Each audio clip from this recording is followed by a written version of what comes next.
Hello everyone, आप सभी लोगों का एक बार फिर से आपके अपने YouTube channel massive skill mechanical में स्वागत है। आज के इस वीडियो में मैं आप सभी लोगों को एनएमडीसी का मॉडल पेपर लेके आया हूं, जिसमें कि मैं आपसे टॉप 25 प्रोडक्शन टेक्नोलॉजी के ऑब्जेक्टिव क्वेश्चन और उसके आंसर डिस्कस करूंगा। हर एक क्वेश्चन के साथ में आपको डिटेल में डायग्राम भी मिलेगा, जिससे आपको समझने में काफ़ी ज़्यादा ईजी होगा। ठीक है, ये हमारा पार्ट 73 है, यानी कि इससे पहले हम मॉडल पेपर के टोटल 72 वीडियोज़ ऑलरेडी अपलोड कर चुके हैं।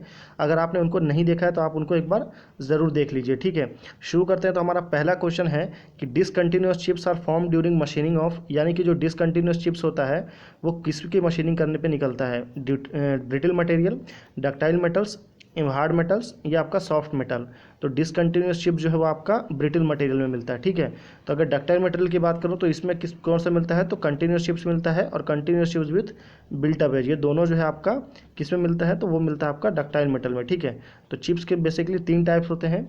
टाइप ऑफ चिप्स की भी देखूँ तो कंटिन्यूअस चिप्स, डिसकंटिन्यूअस चिप्स और continuous chips with built up edge. ठीक है, अगले क्वेश्चन में चलते हैं हम। क्वेश्चन नंबर 2 है कि drill mainly used in drilling brass, copper और softer metal is flat drill, straight fluted drill, parallel shank twist drill या टेपर्ड शैंक ट्विस्ट ड्रिल।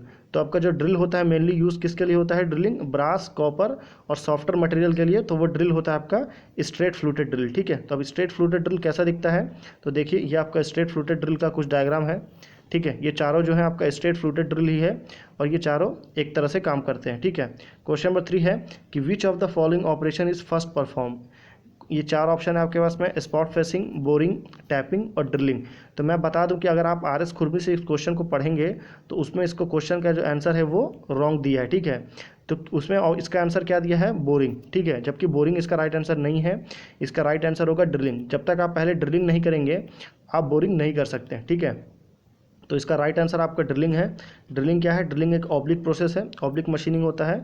इसमें जस्ट एक ड्रिल टूल की मदद से एक किसी भी एक सरफेस में या किसी भी मेटल के शीट में होल किया जाता है। ठीक है, ये आपका ड्रिलिंग है।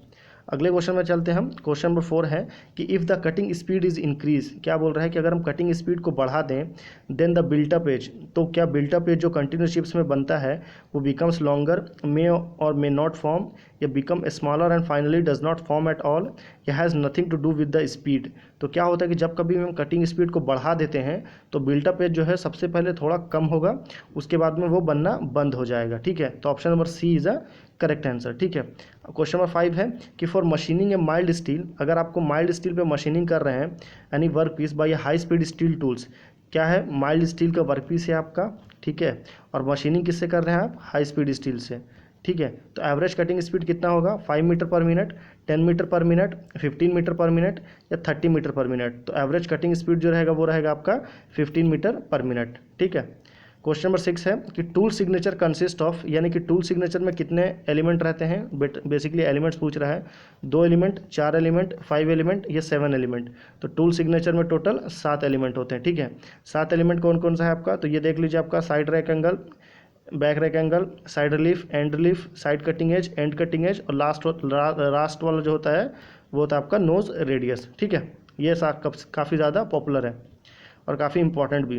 क्वेश्चन नंबर 7 है कि नेगेटिव रेक एंगल या negative rake is usually provided on high carbon steel, high speed steel, cemented carbide tool या ऑल ऑफ दिस। तो जो आपका बेसिकली नेगेटिव रेक होता है, नेगेटिव रेक एंगल जो होता है वो आपका किस में होता है? तो वो आपका सीमेंटेड कार्बाइड टूल में होता है। ठीक है, अभी नेगेटिव रेक कैसा होता है? तो देखिए, ये रहा आपका नेगेटिव रेक, ये आपका नेगेटिव रेक एंगल है और ये आपका पॉजिटिव रेक एंगल है। दोनों सेम है, ज़्यादा डिफरेंस नहीं है, बस उसका एक्सेस का डिफरेंस है। इसके एक्सेस में ये आगे की तरफ रहता है और पॉजिटिव जो है इसके एक्सेस के इधर साइड रहता है। ठीक है, क्वेश्चन नंबर 8 है कि tool life is affected by, यानी कि किसी भी जो कोई भी जो टूल है, चाहे वो टूल आपका हैमर हो, स्पैनर हो या कोई भी टूल हो, उसका जो लाइफ है वो किससे अफेक्ट करता है? डेप्थ ऑफ कट से, कटिंग स्पीड से, फीड से या ऑल ऑफ दिस। तो यहाँ पे क्या बोल रहा है? हाई या लो, यानी कि किस में हाई होता है या किससे मैक्सिमम होता है, किससे मिनिमम होता है। ऐसा क्वेश्चन नहीं है, इस क्वेश्चन सीधा सीधा पूछ रहा है कि tool life is affected by, किससे किससे अफेक्ट होता है? तो इससे भी अफेक्ट होता है, कटिंग स्पीड से भी होता है और फीड से भी होता है। मतलब option number D is a correct answer. अगर बोले कि मैक्सिमम या high tool life is affected by, तो that case cutting speed is a correct answer. Okay, question number 9 में चलते हैं कि फिक्सचर आर यूज्ड फिक्सचर जो है वो किसके लिए यूज़ करते हैं? For holding and guiding the tool in drilling, reaming और टैपिंग ऑपरेशन, या for holding the work in milling, grinding, planing और टर्निंग ऑपरेशन, या for to check the accuracy of a work piece, या none of the above. तो fixture जो है, देखिए zig और फिक्सचर में बेसिक डिफरेंस क्या होता है कि जिग जो है आपका किसी भी टूल को आपका होल्ड करता है, ठीक है, होल्ड तो दोनों करता है, होल्ड जिग भी करता है और फिक्सचर भी करता है, पर जो जिग होता है वो होल्ड करने के साथ साथ क्या करता है?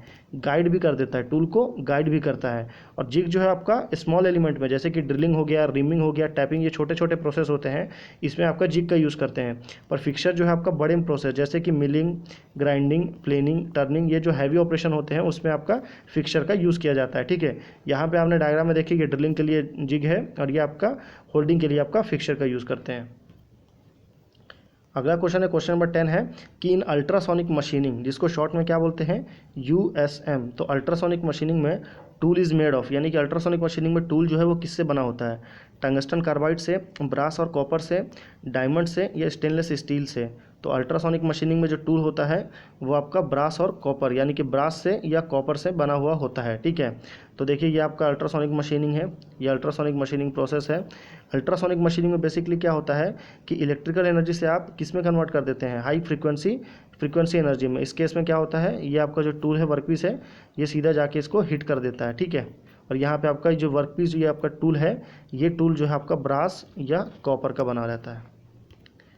अगला क्वेश्चन है हमारा क्वेश्चन नंबर 11 कि tool use to withdraw a drill from the sleeve, यानी कि किसी भी स्लीव से टूल को बाहर निकालने के लिए किसका यूज़ किया जाता है? ड्रिल रिमूवर का, ड्रिल पुलर का, ड्रिफ्ट का, या ड्रिल ड्रॉयर का।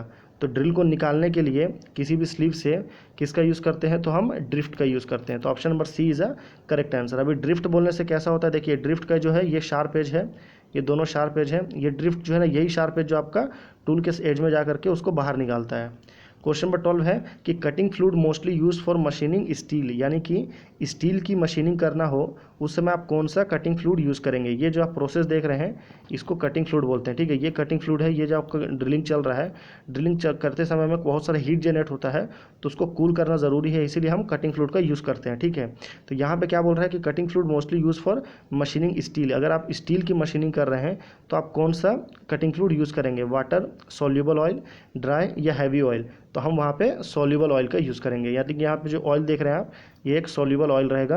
किसके केस में? अगर स्टील है यहाँ पे तब, ठीक है। क्वेश्चन नंबर 13 में चलते हैं कि the operation of producing grooves around the periphery of a cylindrical और कोनिकल वर्कपीस इज कॉल्ड, यानी कि किसी भी कोई उस ऑपरेशन का नाम बताइए जो कि ग्रूव जो है पेरीफेरी है कि सिलेंड्रिकल या कोनिकल वर्कपीस के अराउंड में होता है। Profile milling, gang milling, saw milling या हेलिकल मिलिंग? तो अराउंड पेरीफेरी जो रहता है वो आपका हेलिकल मिलिंग कहलाता है, ठीक है। अभी हेलिकल मिलिंग का डायग्राम कैसा है, तो देखिए ये आपका हेलिकल मिलिंग है, ठीक है। अगला क्वेश्चन है हमारा क्वेश्चन नंबर 14 है कि as the cutting speed increase, यानी कि अगर हम कटिंग स्पीड को बढ़ा देंगे तो टूल कटिंग फोर्स, तो जैसे जैसे कटिंग स्पीड इंक्रीज होगा वैसे वैसे जो कटिंग टूल के ऊपर जो फोर्स होता है वो कम होते जाता है, तो decrease is a correct answer. अगले क्वेश्चन में चलते हैं, क्वेश्चन नंबर 15 है कि the relation between the tool life T in minute and cutting speed v in meter per minute and n is equal to a n exponent which depend upon the tool and workpiece से। तो c and a, ठीक है। तो इसमें क्या बोल रहा है कि आपको बेसिकली टूल इक्वेशन बताना है, टेलर लाइफ इक्वेशन जो है ना टूल लाइफ का। तो V N T is equal to C है, या V T N is equal to C है, या V N is equal to T C है, या वी बटे T N is equal to C है। तो वो क्या है आपका V T N is equal to C. इसको क्या बोलते हैं? इसको टेलर का टूल लाइफ इक्वेशन बोलते हैं। ये देखिए टेलर टूल लाइफ इक्वेशन अगर आप देखेंगे तो यहाँ पे दिख रहा है आपको V T N is equal to C, ठीक है। अगले क्वेश्चन में चलते हैं हम। अगला क्वेश्चन है हमारा कि क्वेश्चन नंबर 16 के the width of a cutting edge of a parting tool varies from 3 to 12 mm, 5 to 20 mm, 8 to 30 mm, 15 to 40 mm। तो जो विड्थ होता है cutting edge of a parting of tool का वो आपका 3 to 12 mm होता है। अगला क्वेश्चन है क्वेश्चन नंबर 17 है कि in centreless grinding work place centre will be, यानी कि सेंटरलेस ग्राइंडिंग में जो वर्क पीस होता है उसका सेंटर कहाँ पे होता है? Above the line joining the two wheel centre, या below the line joining the two wheel centre, या on the line joining the two wheel centre, या at the intersection of the line joining the wheel centre and the work place plane. तो basically देखिए centreless grinding मतलब क्या है? देखिए centre less का मतलब ये होता है कि दोनों सेंटर में नहीं है, ठीक है। तो ये आपका रेगुलेटिंग व्हील का सेंटर और ये आपका ग्राइंडिंग व्हील का सेंटर, तो ये दोनों सेंटर तो सेम है, पर जो आपका वर्कपीस का सेंटर है वो इसके ऊपर में है, ठीक है। तो मतलब option number A, above the line joining the two wheel centre, is a correct answer, ठीक है। इसको सेंटरलेस इसीलिए बोला जाता है क्योंकि ये सेंटर में नहीं है।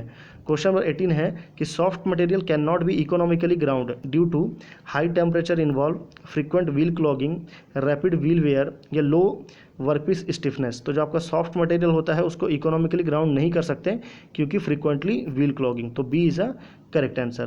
क्वेश्चन नंबर 19 है कि the process of removing metal by a cutter which is rotate in the same direction of travel by workpiece.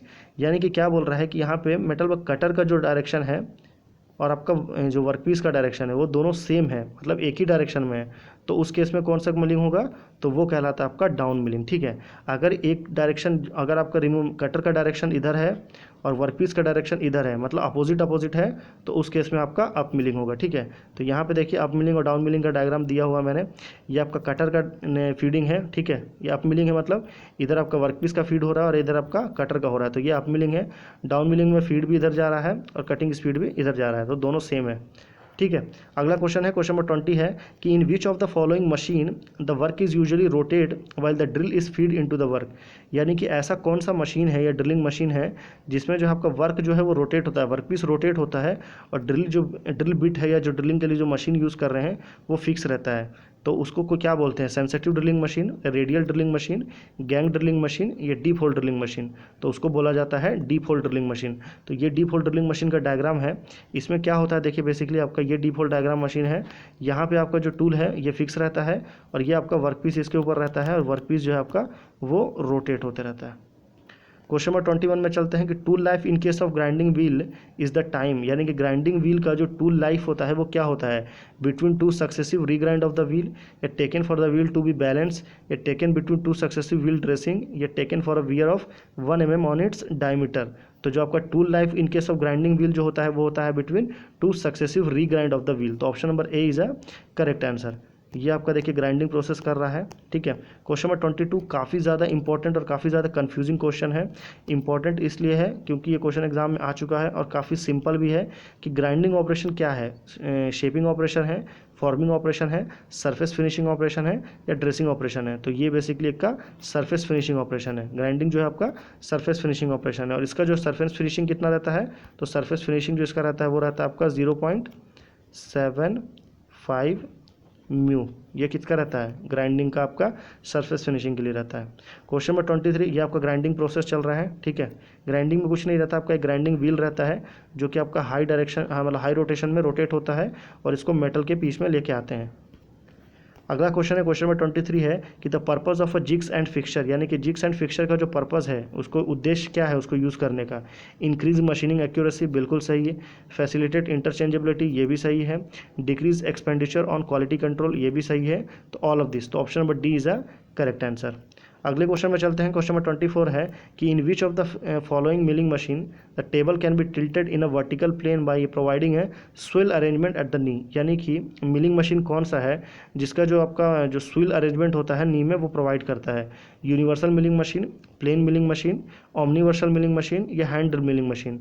तो जो आपका जो स्विल अरेंजमेंट जो प्रोवाइड करता है नी में वो होता है आपका ओमनिवर्सल मिलिंग मशीन। तो option number C is a correct answer. ये ओमनिवर्सल मिलिंग मशीन कैसा होता है, तो ये देखिए ये है इसका ओमनिवर्सल मिलिंग मशीन, ये कुछ इस तरह होता है।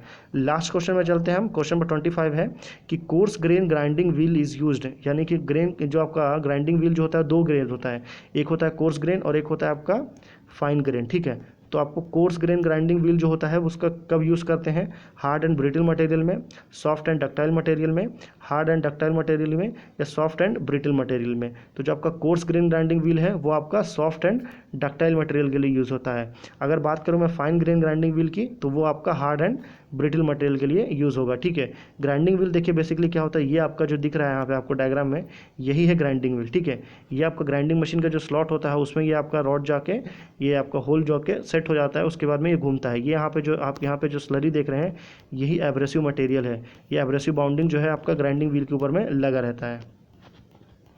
क्यू फॉर यू है, यानी कि क्वेश्चन फॉर यू। इस क्वेश्चन का राइट आंसर आपको मुझे नीचे कमेंट करके बताना है।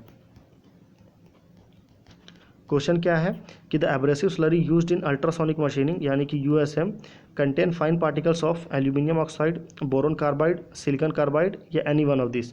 तो ये 4 ऑप्शन है। राइट आंसर नीचे कमेंट करके बताइए। और अगर आपको वीडियो पसंद आए तो प्लीज़ हमारे चैनल को ज़रूर सब्सक्राइब करिए। हम काफ़ी ज़्यादा मेहनत करके आपके लिए एक